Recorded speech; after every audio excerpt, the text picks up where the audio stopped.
Salam, salam damai sejahtera kepada semua saudaraku yang diberkati Tuhan. Kita belajar kembali dari pelajaran sekolah sahabat kita di hari Kamis 16 Maret 2023 dengan judul pembahasan kita, ketika tidak seorang pun dapat membeli dan menjual.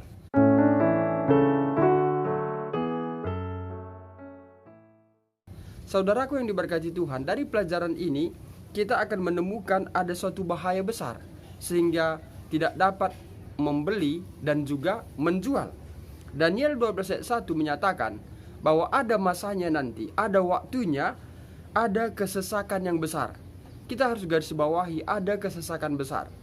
Kesesakan besar ini tidak saja seperti krisis moneter yang kita mungkin hadapi di dunia sekarang ini, di akhir zaman ini, tetapi ada suatu kesesakan yang besar. Dan ini disambut dalam kitab Wahyu 13 ayat 11 sampai 17. Dan kesesakan besar ini akan mengakibatkan tidak dapat menjual dan tidak dapat membeli. Menjual dan membeli adalah salah satu kebiasaan atau proses hidup dalam setiap manusia.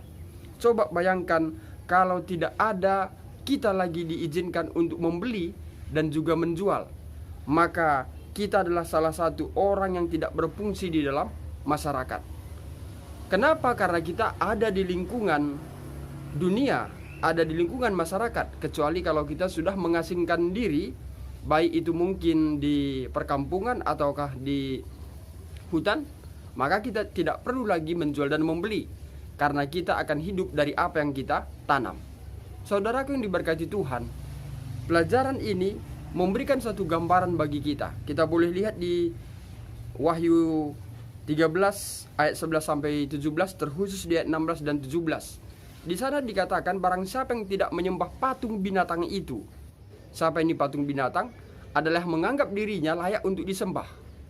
Dan kita sudah mengetahui dalam kitab Wahyu pasal 14 bahwa hanya Tuhanlah yang patut disembah. Semalam kita sudah mempelajari tentang kasih. Di dalam 10 hukum Taurat, bahagian yang pertama atau hukum yang pertama, jangan ada Allah lain di hadapanku. Yang kedua, jangan membuat bagimu patung dan sujud menyembahnya. Ya, dan sujud menyembahnya. Hanya Allah lah yang patut disembah. Namun dalam krisis besar ini nanti dikatakan bahwa patung binatang itu akan menganiaya setiap orang yang memiliki Tuhan dalam kehidupannya, yang mengutamakan Tuhan dalam kehidupannya. Jadi orang yang memiliki cap Tuhan itu, yang menyerahkan hidup jiwa raganya kepada Tuhan, akan dianiaya pada akhir zaman ini nantinya, sebelum kedatangan Yesus yang kali kedua. Maka mereka tidak diizinkan membeli dan juga menjual. Siapa yang tidak mengizinkan? Yang mempunyai kuasa di dunia ini. Siapa itu? Yaitu tanda binatang itu.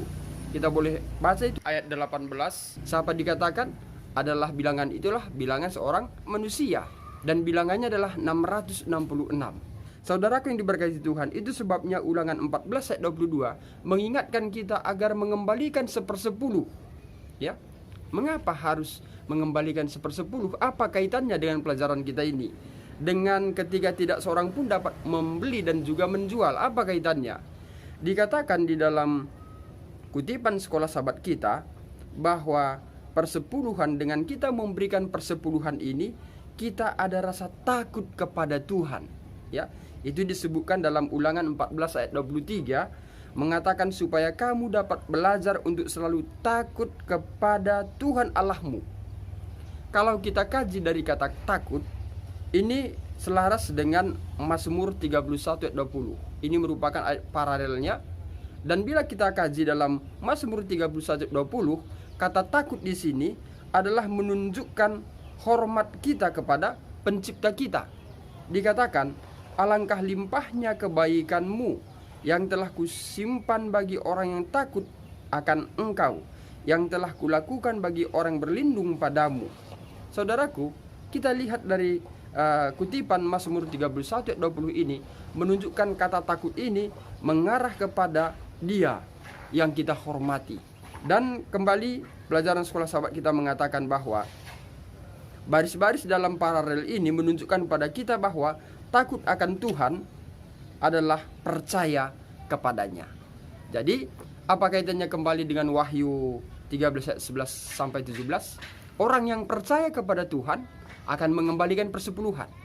Tetapi mereka yang tidak percaya kepada Tuhan akan apa? Mengarahkan keyakinannya kepada patung binatang itu. Dan patung binatang itu memang memberikan kelegaan baginya dapat menjual dan membeli di dunia ini, tetapi tidak di hadapan Tuhan.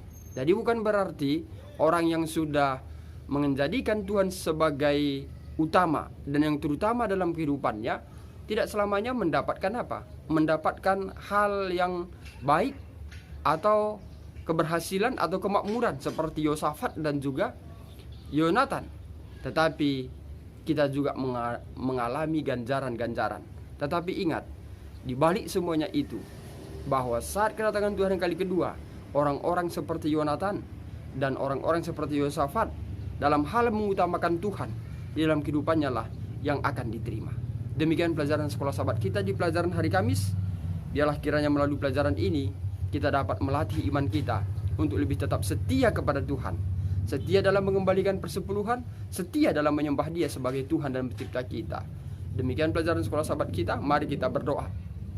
Terima kasih Bapa di sorga, sudah kami mendengarkan firman-Mu melalui pelajaran kami hari Kamis yang diangkat dari kitab Wahyu 13 ayat 11 sampai 17. Demikian juga dalam kitab Ulangan 14 ayat 22 dan 23. Bapa di sorga, ajari kami Tuhan, agar kami dapat tetap setia kepada Tuhan. Kami takut kepada Tuhan. Dan saat kedatangan-Mu yang kali kedua, kami dapat diangkat untuk mewarisi kerajaan sorga. Hanya kasih karunia-Mu lah yang kami harapkan di dalam kehidupan kami. Terpujilah nama-Mu Tuhan. Ampunkan kami dari setiap kesalahan kami. Di dalam anak-Mu Yesus kami berdoa dan mengucap syukur. Amin. Saudara dan saudariku yang diberkati Tuhan, demikian pelajaran sekolah sahabat kita di pelajaran hari Kamis. Saya Pendeta Rista Karo-Karo, Gembala Distrik Labuhan Batu Ronto Prapat, pamit undur diri. Dan akhir kata saya sampaikan, Tuhan Yesus memberkati.